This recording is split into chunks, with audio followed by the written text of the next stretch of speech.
du net, bienvenue. Nous sommes le mercredi 6 avril 2016. Voici les titres. Les associations féminines ouvrent les hostilités contre les violences faites aux femmes. Une mobilisation qui se traduit par l'organisation de camps itinérants pour mieux prendre en charge cette problématique devenue un vrai fléau. À côté des danses et des chants, l'histoire d'un village se compte également avec le récit des anciens. Le groupe Média du Sud plonge aujourd'hui dans l'histoire du village de Koubanao.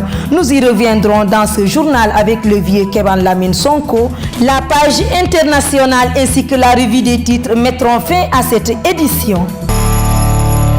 La plateforme des femmes pour la paix en Casamance, en partenariat avec ONU Femmes et l'Association des femmes juristes du Sénégal, ont organisé les camps itinérants au centre Koulimarou pour sensibiliser sur les violences faites aux femmes. Le lancement officiel s'est déroulé au poste de santé de Kandialan. Compte rendu, Mohamedou Salif Ndiaye. Le centre Koulimarou, une initiative de la plateforme des femmes pour la paix en Casamance, vise fondamentalement à prendre en charge les femmes et filles victimes de violences en Casamance. Ndeye Marie Thiam revient sur le sens des camps itinérants du centre Koulimarou. Nous avons organisé ensemble les camps itinérants du centre Koulimarou. Il s'agit pour nous de mieux faire connaître le centre Koulimarou et d'offrir également des consultations gratuites aux populations de la commune de Ziguinchor. Nous démarrons donc notre activité et de faire aussi de la sensibilisation sur les violences faites aux femmes. Nous démarrons donc cette activité qui va porter sur 3 jours ici à Kandialan. Connaissant l'engagement des populations de Kandialan, nous avons donc opté pour ce quartier-là pour sensibiliser sur les questions de violence. Dans le cadre de la prise en charge psychologique, le médecin-chef de l'hôpital psychiatrique de Ziguinchor revient sur les différents cas de violence.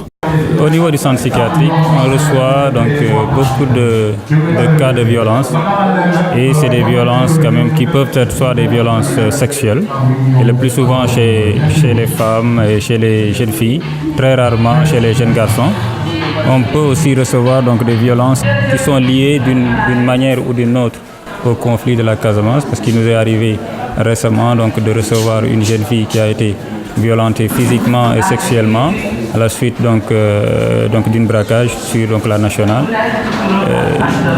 La semaine passée, j'ai reçu une dame qui a été donc violentée par son mari. Son mari, là, c'est dans le cadre donc de la violence conjugale. Ce qui veut dire qu'aujourd'hui, il n'y a pas donc, un seul type de violence que nous recevons au niveau du centre, mais c'est presque toutes les formes de violence, on les reçoit au niveau du centre psychiatrique. Pendant longtemps, les victimes féminines de la violence ont dû se débrouiller seules face à leur calvaire. Grâce à cette initiative de la plateforme des femmes pour la paix en Casamance, elles peuvent désormais se soulager et sortir de leur silence en toute confidentialité. Quand on veut découvrir un village et en connaître l'histoire, il faut bien se rapprocher des sages qui ont vécu avec les anciens et qui ont vu le village se construire au fil du temps. Le groupe Média du Sud plonge aujourd'hui dans l'histoire de Koubanao avec le récit du vieux Kéban Lamine Sonko, propos recueillis par Léa Suzanne Tchaoutine. L'histoire du village de Koubanao, c'est comme l'histoire de tout village. Ouais. Il y a, comme j'ai l'habitude de dire, il y a des référents identitaires qui interpellent des familles.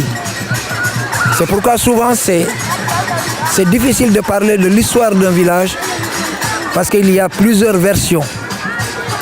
Je vous dirais tout simplement que le village de Koubanao a été fondé par la famille Tamba Djiro. Oui. Tamba Djiro, ils viennent de Djiro. Mais quand on remonte le cours de l'histoire, ils viennent de plus loin. On pourrait trouver leur origine au Mali. Il est difficile de cerner l'origine d'un nom. La toponymie d'un village, c'est souvent difficile. Koubanao se trouve être le village le plus peuplé des Kalounaï. Mais le plus peuplé de l'arrondissement de Tangori, qui a très tôt pris en charge son propre destin. Parce que souvent attendre ça ne conduit nulle part. Je crois que nous avons chacun, en ce qui le concerne, la responsabilité de se prendre en charge. Et en se prenant en charge par le truchement de cette prise en charge, on prend en charge forcément les destinées de son village, de sa collectivité. Nous sommes représentés un peu partout, nous sommes représentés dans l'éducation, nous avons des professeurs, nous avons des instituteurs, dans la magistrature, nous sommes représentés, dans les finances, nous sommes représentés. Nous sommes, en tout cas, il y a une diaspora, se réclamant de Kobanao, qui joue un rôle prépondérant dans l'évolution du Sénégal, mais dans le développement de Kobanao. Quand on parle de développement, c'est un terme galvaudé. Développement, on nous a abreuvé de ça, mais le développement n'est rien d'autre que la solidarité. Le président de la Ligue régionale de basketball a profité des 72 heures de Périssac Basket Club pour inviter les autorités à s'impliquer davantage dans la relance de cette discipline qui a valu beaucoup de satisfaction dans la région du Sud. Voici El Hadj Sarr au micro de Rokhaya Bey.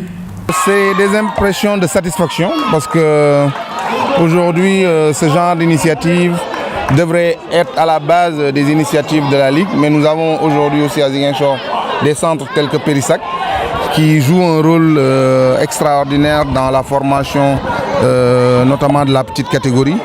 Aujourd'hui, notre basket traverse des moments très difficiles, mais ce n'est pas juste le basket de Ziguinchor, c'est le basket de toute la Casamance.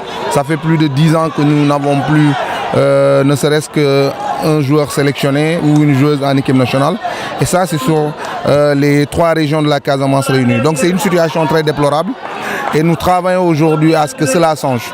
L'autre appel, c'est de dire aux jeunes qu'il ne faut pas qu'on se trompe d'adversaire. Ce genre de match, c'est des matchs de famille, mais nos véritables adversaires sont en dehors de la Casamance. Donc dans ce genre d'initiative, il n'y a pas de vainqueur, il n'y a pas de vaincu. L'autre aspect, c'est qu'il faut effectivement que les autorités se fassent sentir davantage autour du basket.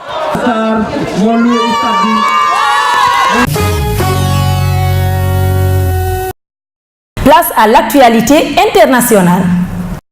Les challenges des camps républicains et démocrates Ted Cruz et Bernie Sanders remportent largement les primaires du Wisconsin. Chez les républicains, Ted Cruz freine réunit un peu plus de 48,3% des votes devant 35,1% pour Donald Trump et 14% pour John Kasich. Avec cette victoire, Ted Cruz freine l'avancée de Donald Trump dans sa quête pour rassembler une majorité absolue de délégués avant la convention nationale de juillet. Côté démocrate, Bernie Sanders devance nettement la favorite Hillary Clinton 56,5% contre 43,2% en profitant du soutien massif des électeurs du Wisconsin.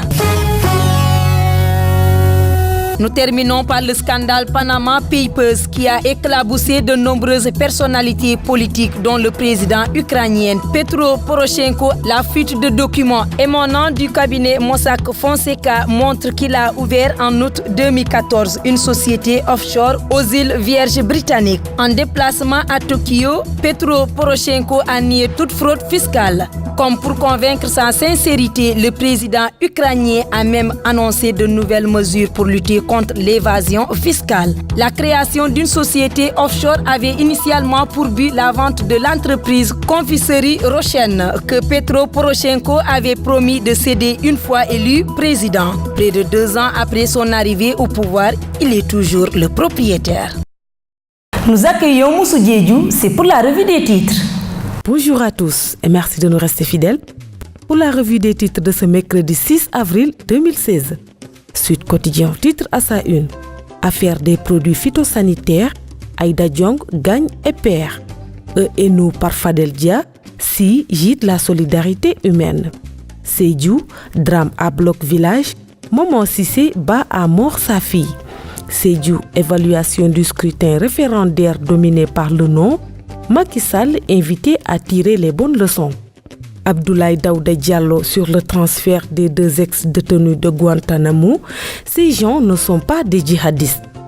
À la une du Populaire, La Cour d'appel condamne l'ex-sénatrice libérale à 1 an avec sursis et ordonne la restitution de ses avoirs. Le procureur refuse de lâcher Aïda Diong et ses milliards. Annonce du directeur des services fiscaux, le fisc va plonger dans les Panama Papers. Abdourahmane Sow, président de la cause M23, Macky a ramené notre démocratie à l'ère préhistorique. Goïba se faisait passer pour un médecin. Le gynécologue séquestre et viole une jeune fille. Bilan 2015 des sapeurs-pompiers, 30 766 interventions, 24 231 victimes et 400 morts. Le ministre de l'Intérieur sur les 2 prisonniers de Guantanamo, ce ne sont pas des djihadistes. Stade, le quotidien du sport affiche à sa une, Ligue des champions, quart de finale à 18h45, Paris Saint-Germain City, le Golfico. Coupe de la Ligue, 8e de finale, Stade de Mbour, Mbour Petite Côte, le derby, Stéphane Badji Anderlecht, je ne lève jamais le pied. Basket, Assou Traoré et l'IR des Lions, nous allons aux Jeux Olympiques pour montrer que nous terminons avec Sunu Lamb. Après 3 saisons d'inactivité, comment Yekini peut-il rebondir? Elton vise le titre. Je veux la couronne de roi des arènes. Eumeu Sène est un vieux. Si je l'attrape, le combat est fini. Isabelle Sambou qualifie aux Jeux Olympiques. Je rêve du podium de Rio. Gala du 4 avril à Demba Diop. Franc, stop regret. C'est tout pour la revue des titres parvenus à la rédaction du groupe Média du Sud. Merci de nous avoir suivis. Quant à moi, je vous donne rendez-vous demain. Au revoir. La revue des titres met terme à cette édition. Merci de nous avoir suivis. On se retrouve demain sur www.gms.sn. Le groupe Média du Sud, donnez de la visibilité à la région Sud.